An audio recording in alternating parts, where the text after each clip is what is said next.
This is problem 6.102. It is on page 347. For the frame and loading shown, determine components of all forces acting on member ABE. Now our particular problem, because this is a description for two problems, our particular problem looks like this. We've got a support from ground at E, and the member we're interested in is this member that goes all the way up to A, and it's all a solid rod. It's got a joint in the middle of it, so it doesn't bend around the joint. There is another member connected there that can bend, but it's not like this upper part is a separate piece. That intermediate joint is called B. There's a 2.7 meter height between both E and B and B and A. And then the member from A comes down and has what's called a slot. And then the member coming off of B has a pin in that slot. The interesting thing about a pin in slot is it's designed so that you don't have any force in this direction along the slot, only force normal to the slot. There's an external 2,400 pound, or no, Newton load. And that load is over 3.6 meters from A in a horizontal direction. This point out here, by the way, is called D. This point, the pin, is called C. And this member continues on until it is supported on ground at F. There's a 4.8 meter span between E and F. And so if you think about it, since there's 2.7 meters up, 2.7 meters up, and this is a line at an angle, that means that the distance between E and C is half of 4.8. It's 2.4 meters, just from geometry. I went ahead and set up a typical XY coordinate system in order to solve this problem. And the first thing I thought to do was to draw a free body diagram. So I decided to draw an overall free body diagram, and I said, well, let's see, it looks something like this. We've got a load out here of 2,400 pounds. We can have a reaction in the vertical direction, both EY and FY, and we can have a reaction in the horizontal direction, FX and EX. Well, wait a second. This is a two-dimensional problem. We have three equations. That's four unknowns. You can't solve for all four unknowns, so that free body diagram won't work. I might be able to say something about some of these. I don't know. If I were to sum forces or some moments about point E, I could get Fy. Then summing forces in the vertical directions, I could get, I could get Fy, then I could get EY. But I won't be able to get EX and FX, and I need those. So how am I going to do that? The only thing I can say from an overall free body diagram is EX plus FX equals 0. So I decided to break it up into components. So I thought, well, let's just break it up into the vertical section. This is free body diagram 1, so I can reference it later. I'm going to make them a little smaller so I have some more space. Where we have EY, EX. At B, it's a pin, so there could be a BX and a BY. Up at the top, at A, there can be an AY, an AX. Free body diagram 2 is the horizontal member BCD. There have to be equal and opposite reactions. So BX would point in the opposite direction, have the same magnitude. Similarly, BY would point downward and just be opposite to what it is on the member it's connected to. Okay? Let's put a point there.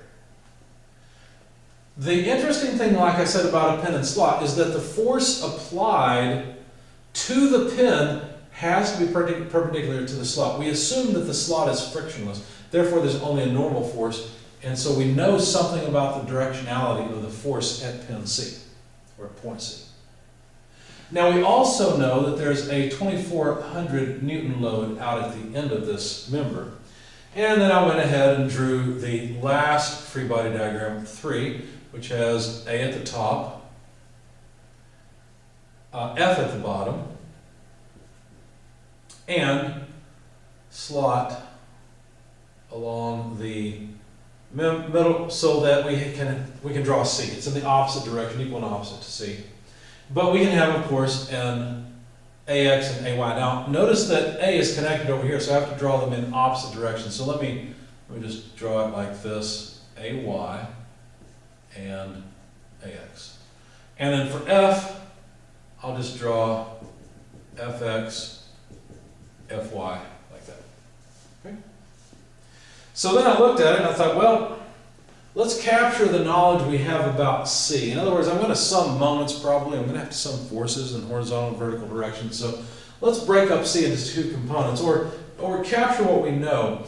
We know that, let's see, the overall frame here basically looks like, let's see, let me put it over here. It kind of looks like that. Where we have a 5.4 meter height, it's a right triangle, 4.8 meter base, and it turned out they didn't make the problem really nice. If you take the square root of the sum of the squares of 5.4 and 4.8, you get the square root of 52.2, which is not, it doesn't come out nice.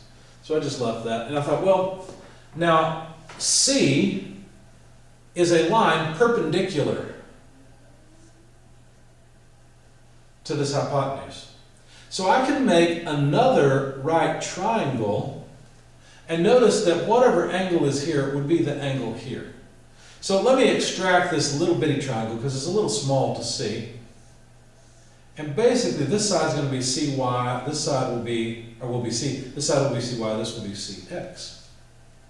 But notice that this is analogous, this is similar to a side with 5.4 here, 4.8 here, and root 52.2 here. That's the similar triangle. So there's the similar geometry numbers to the force magnitudes. Okay? So now we can start setting up and solving. Let me start with 2, because notice if I sum moments about this point, I should be able to get at C. So summing moments about point B on body 2, counterclockwise is positive, I'd have negative 2400 multiplied by the moment arm to get from B out to D. Well, that's 3.6 meters. And then I need plus the vertical component, CY, times its moment arm, the distance between B and C. Well, that's 2.4 meters. The x component passes through B and therefore does not appear in the equation. So this sum is 0. And this allows me to calculate CY, which notice we've got newtons, meters, so CY will just come out in newtons. Anyway, CY comes out as 3,600 newtons. Okay. Now, from this geometry, notice that C over CY would be equal to, let's see, root 52.2 over 4.8. So if I know CY, I can find out C. C is equal to 3,600 times root 52.2 over 4.8. That comes out to a magnitude of about, and I'll just go ahead and put it up here because I might need this space, of about 5,418.7176. I just wanted a bunch of decimal places so I can plug it in later. I knew I would need it. While I was at it, I decided to go ahead and calculate CX because that's probably more useful. CX over CY would be similar to 5.4 over 4.8. And so CX would be CY times 5.4 over 4.8. We already know CY, CY is just this piece, 3,600. So it turns out that CX is just, well, I tell you what, let's put it up here. CY equals 3,600, and CX equals, from here, plugging in 3,600, you get CX equal to 4050. Both are in newtons, of course. Okay. Now that was summing moments about point B. So now I can sum forces, say in the horizontal direction, and on this, still on body 2, negative BX plus CX equals 0. So that's kind of nice. It's nice I held on to this because BX is just CX. So BX, let's make a note, BX is equal to 4050 newtons. I'm going to erase this too because we're just about done with this free body. And BY we would get by summing forces in the vertical direction. Now in the vertical direction, we'll have negative 2400 plus CY, the Y component of C, minus BY equals 0.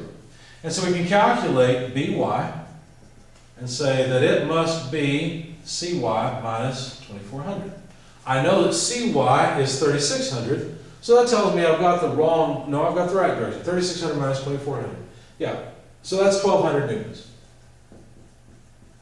So now notice we have solved member BCD, but that's not what they asked for. They asked for all the forces on ACE. So essentially, we need to find the force at E, the force at B, and the force at A. We have succeeded in finding the force at B. These are now knowns. This is 1200 newtons. No, that's BX. This is 50 newtons, 4050, and this is 1200, because again, they are equal and opposite. You see? So we have extracted all the information that we can from body 2. Now let's consider body 1. Because now notice that we've got two pieces of information here. There's still 4 unknowns, but at least we can solve for one of them. In other words, let's consider body 1 and let's take the sum of moments about A counterclockwise defined as positive. In that case, we'd have, let's see, Bx times its moment arm, which is 2.7 meters, plus Ex multiplied by its moment arm, the total height of 5.4 meters, equals 0. That's it. The vertical forces all pass through A, so does Ax, and so we only end up with 2 things. Now notice that basically this tells us that Ex, which is the unknown, is going to be half of Bx. Now it's going to have a negative sign. In other words, Ex actually points the other way. So I calculated Ex and found that Ex is negative 2025. Let's see, let me put it down just a little bit. Negative 20, angle it down, 25. And these are all newtons, so I won't bother writing the n. So it's half of 4050. Well, that was nice. If I sum forces now in the horizontal direction, well, we'd have Ax plus Bx plus Ex equals 0. So I should be able to get at Ax now. Ax is just the negative of Bx minus Ex. Well, Bx is 4050. Ex is negative 2025. Notice I haven't reversed the arrow yet. Whoops, not 450, 4050, 4050. There we go.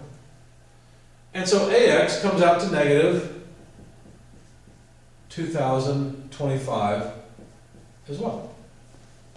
Put that together, it looks like one number. There we go.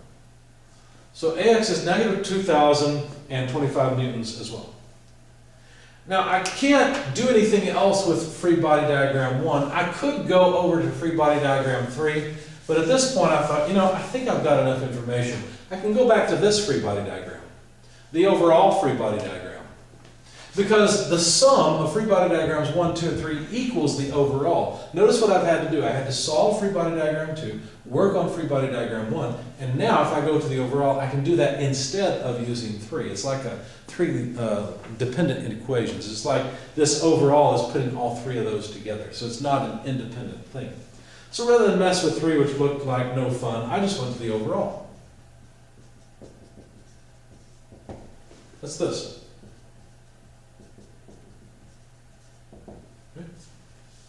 I said, let's sum moments about point F. If we do that, well then I should be able to get EY. That'll yield this one. So sum moments about point F, counterclockwise positive is standard.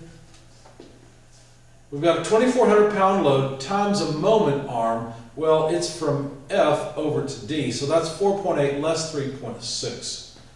So 2,400 newtons times 4.8 less 3.6. We'll figure out the number later. That's the moment of the 2,400 pound load. Ex and Fx pass through it, as does Fy, passes through F. So the only other force is Ey, and Ey causes a negative moment. Ey times its moment arm of 4.8 meters. That sum has to come out to 0. That's it. So this allows me to calculate Ey. As a matter of fact, Ey comes out, if you do the math, solve this, you'll find that Ey is just 600 newtons. Okay. Then, what do we know? Well, let's see, 1, 2, 3, 4, 5. It looks like we only have one more unknown, so let's sum forces now back on free body diagram 1 in the vertical direction to find Ay. So Ey plus By plus Ay equals 0. From this, we know that Ay equals negative By minus Ey. So Ay equals, let's see, By is 1200, so that's negative 1200. The negative sign comes from here. Minus Ey, well, Ey is 600. So Ay is negative 1800. In other words, I've got the wrong direction. Ay actually points down.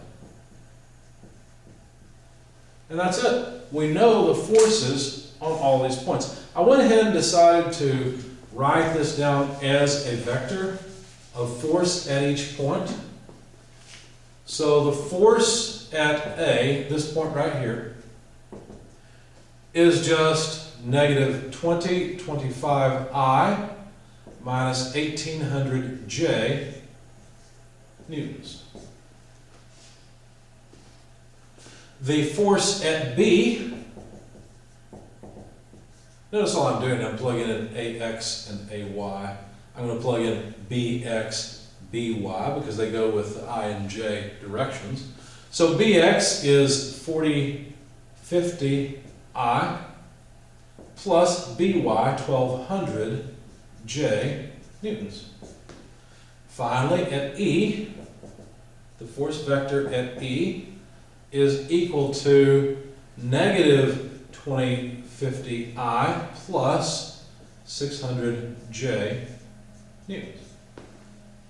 And that's it. We have written down force vectors for all the points. If you wanted to, you can find out the direction of these things using a inverse tangent of y over x. You can calculate the magnitude, take the square root of the sum of the squares of the x and the y components, get the total force at the points and their angles. That's fine. I just went ahead and left it as components of vectors.